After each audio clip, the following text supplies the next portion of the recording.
Hello, my fellow members of Boston Sports Nation. Welcome to another edition of the Royal Rooters podcast.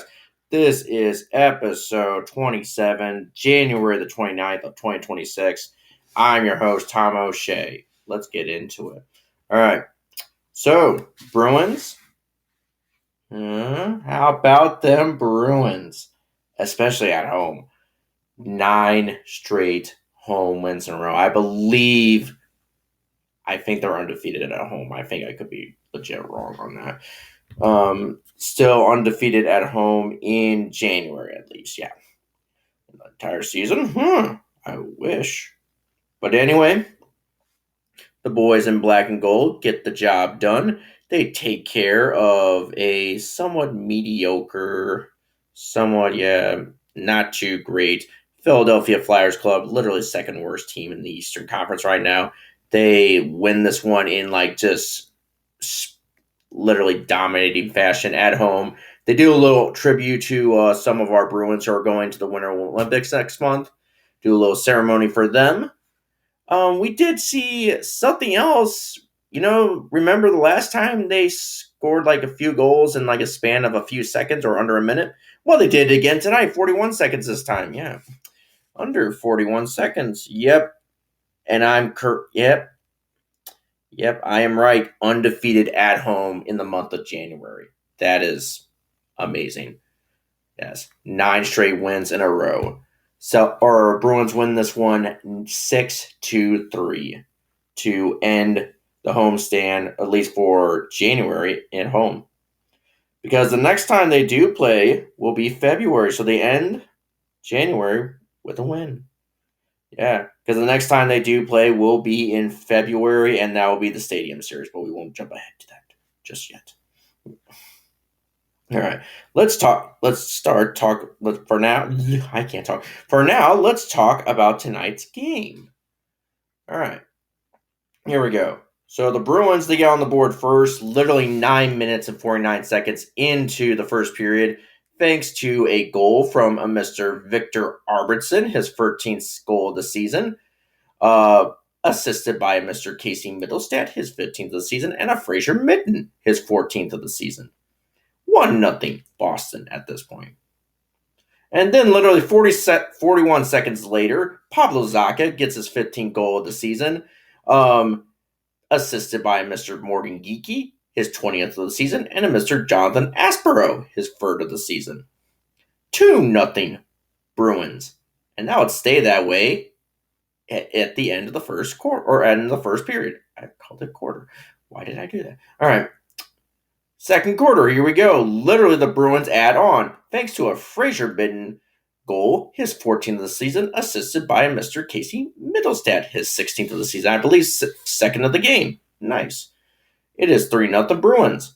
2 minutes and 22 seconds into the second period. But then literally a minute or so later, or under a minute or so later, Philadelphia does add on thanks to a Travis Konecny goal, his 21st of the season. It is 3-1.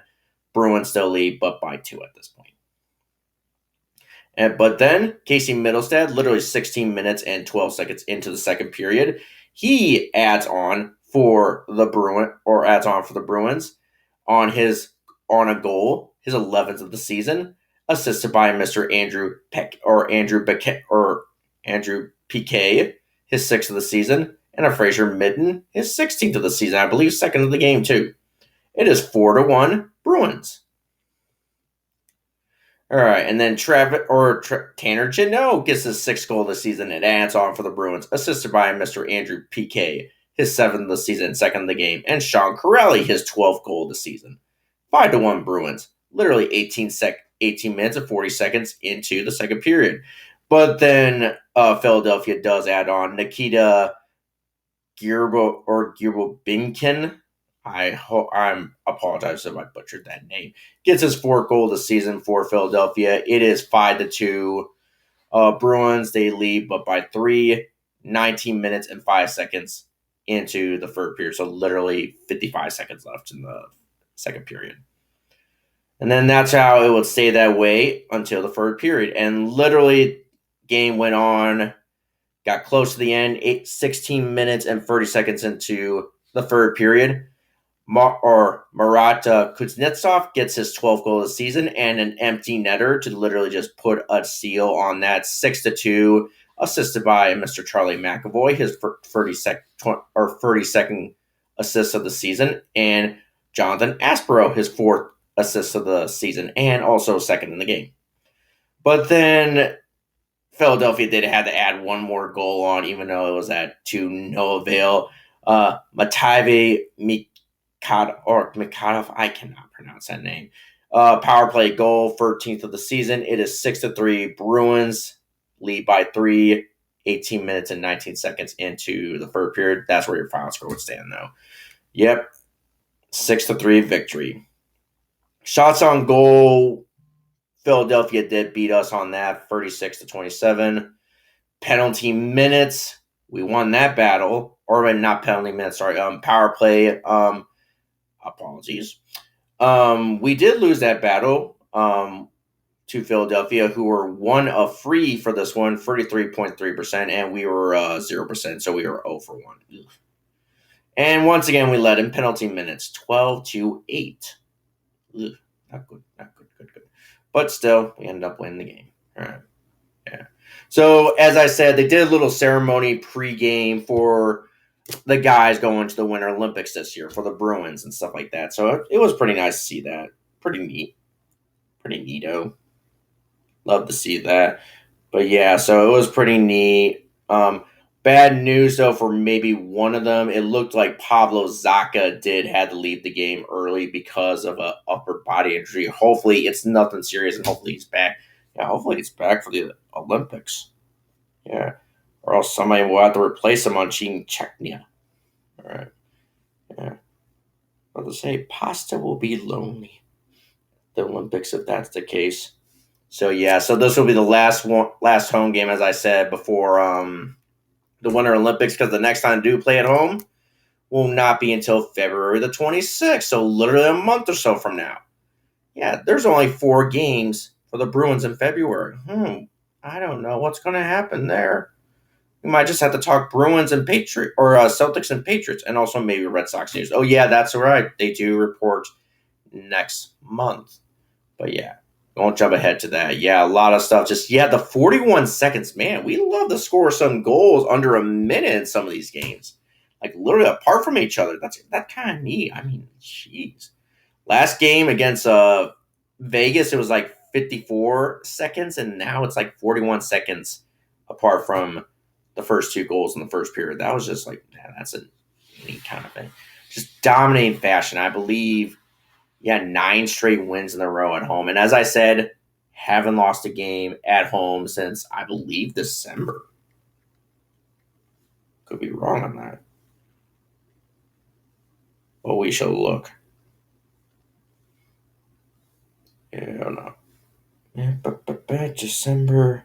Yeah, we haven't lost a game at home since December the 23rd against Montreal. So, so it's been pretty neat kind of home stand, if a monthly home stand, if you guys say it. Yeah, that is kind of neat. We've really, how about them Bruins? I mean, it's like one of those seasons. I mean, right now, they're hot as can be right now. And after that, let's talk about the standings. Let's get into that. Brings us to that. All right. So right now, we are that second wild card team in the Eastern Conference, so basically the 8th seed, tied with 67 points with our arch rivals from up north, the Montreal Canadiens. So we are 32-20-3. So read it off: 32 wins, 20 losses, and 3 OT losses. So right now, leading the Atlantic Division right now is the Tampa Bay Lightning, who are the Bruins' next opponent on Sunday. All right. This puts us 5th in the Eastern Conference, right, or in the Atlantic Division right now. Sorry. Yeah. All right. All right. So let's talk about Sunday real quick. We won't go in the time too much. All right. So that game, that will be the Stadium Series game in Tampa against the Tampa Bay Lightning. That will be on the road. So 2 more before the Olympics. All right. So I won't go into that. So division leading Tampa Bay Lightning. So, all right. So that's it for the Bruins. Let's talk about some other news. The Red Sox. A few Red Sox players announced today that they will be taking part in the World Baseball Classic. Well, if we had 4, well, if Bregman didn't go to the Cubs, we could have had 4 right now. Yeah. Maybe 5. I don't know. But yeah. Nobody for Team USA for us. Yeah, as I said, if Bregman didn't sign with Chicago, we could have had somebody on playing for Team USA. All right. Australia, no. Well, Liam Hendricks, if you think about a former Red Sox. Colombia, no. The Dominican Republic, we do have one dude. A Mr. Brian Bayo, one of our starting pitchers, one of our young starting pitchers. He's going to be pitching for Team Dominican Republic or Team Dominicano. Yeah.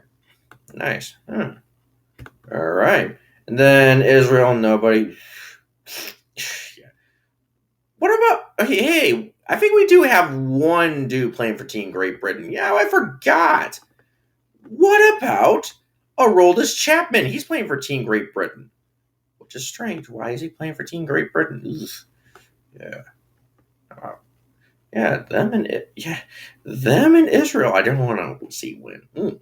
Yuck. No. Yeah, they probably won't. Yeah. All right. Team Italy. Nope. I think the only dude on there, at least, is Vinny Pasquantino. Team Japan. Nobody, at least I see for now. Yeah, but I think Aroldis Chapman announced like a month or so ago, or a while back, that he was going to commit for a Team Great Britain. But yeah, but today it looks like 3 players. It looks like Jaron Durant. I think he committed today to Team Mexico. Man, he's going back to Team Mexico. All right, do you, buddy? Nicaragua, nobody. Puerto Rico, no. But Team Venezuela, we got one outfielder, Willier Abreu. All right, nice. Yeah, which, by the way, his voice sounds like Cookie Monster's. It's pretty funny. Yeah, you watch the video of him during after they clinched the playoff spot back in September. It's pretty funny. Yeah, it's literally sounds like the Cookie Monster after. Yeah, it's kind of funny. I mean, it's the greatest feeling I ever had. Cookie.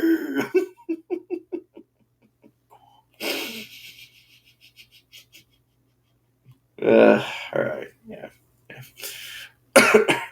But yeah, maybe if you think about it, I get some World Baseball, except if Aroldis Chapman is playing for Team Great Britain. Oof.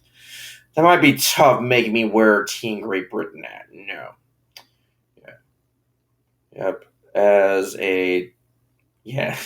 Yes, someone with Irish American roots, I don't want to wear a hat of a country that brutally colonized the land of my ancestors. No. Yeah. I don't care. Aroldis is playing there. Yeah.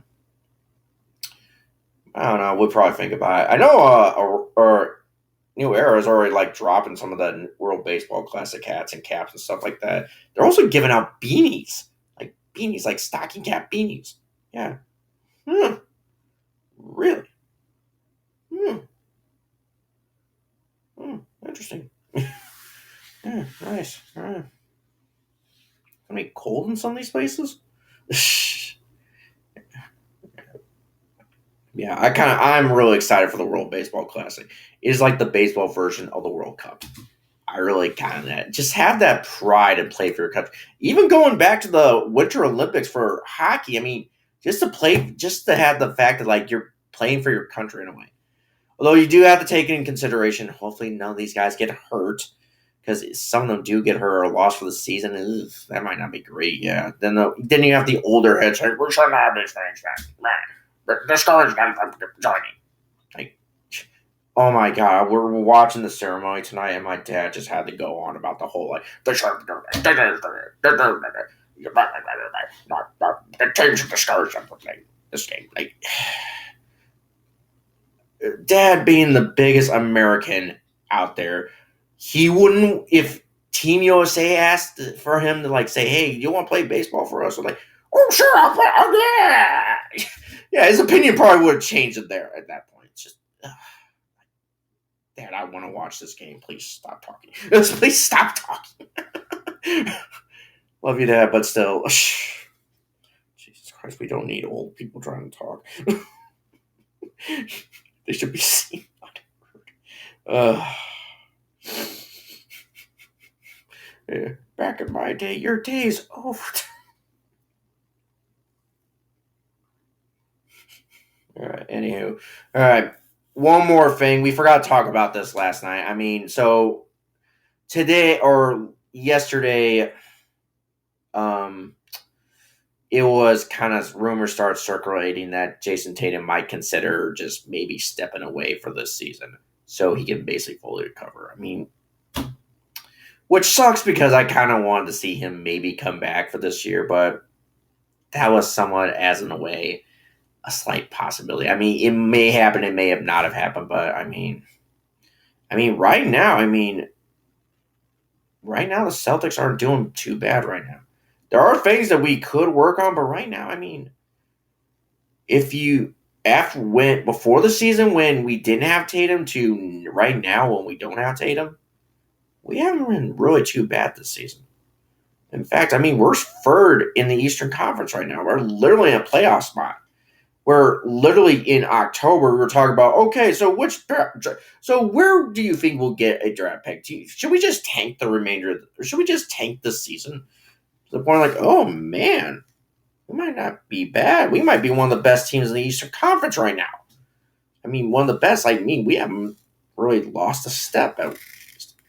And no Tatum, yeah, certainly, and a lot of it is Jaylen Brown. He is literally, for the most part, been the MVP of the season and literally carried the team. So if Jayson Tatum doesn't come back for the remainder of the year, does kind of suck, but at the same time too, do we really need him to come back soon enough? Just take your time, get back. Yeah, we'll hold down the fort for you, JT. Don't worry. Nothing else news wise. Sorry we didn't talk about that yesterday. That just literally slipped my mind about that. Yeah. All right. So tomorrow, talking about the Celtics. Speaking of which, let's talk about tomorrow's game against the Sacramento Kings as they come to Boston to play a game. All right. So they'll play. This will be a 6:30 tip off. 7:30 Eastern time, whatever time zone you live in, wherever you are in the world. Check what time it is in your time zone and tune in. All right. Because the reason if this is your first time listening to this podcast, the reason I say that is because we do have listeners from around the world. I think we have a few that live in Australia. We have a few that live in the UK. Well, yeah. After we just torched Team Great Britain in the episode for the World Baseball Classic, we probably might have just lost some of those listeners. Yeah. Anyway, yeah, we had a few. We had one dude in Germany. Listening in. So yeah, so that's why I say wherever you are in the world, whatever time zone you live in, just check what time it is and yeah, tune in. That's why I always say that. So that's why you're wondering, well, why should you do that? Well, now you know now. All right. So anyway, I think that's about it. Just great that the Bruins have won. It's just amazing that they've gone undefeated at home an entire month, or at least finished an entire month at home undefeated. That's amazing. Yeah. For a team that's you didn't know are they up or down, whatever, are we just at the mid Bruin and literally, yeah, we're in a wild card spot. We are literally in a postseason spot. We just need to keep going. I wonder what the next few months might bring. Kind of deal. Will we do anything at the deadline trade wise like the Celtics do? What will we do now? Because we should get some reinforcements, like some trades and stuff like that. Maybe get another big man. Because right now, Keita, love the dude, but he can only do so much. And the big guys that we do have, Luka Garza, man, I mean, yeah. Josh Minot, I haven't really seen him play in a while. He's been hurt for a bit, yeah. But, yeah. Maybe adding another big dude wouldn't hurt either. Yeah. Maybe, yeah. Nikola Vucevic, maybe. I don't know. Depends. We'll see what they do. But, yeah. All right. But for now, we're going to call it a night, go to bed, and we'll talk to you guys tomorrow night for the recap Celtics and Kings. All right. Manana.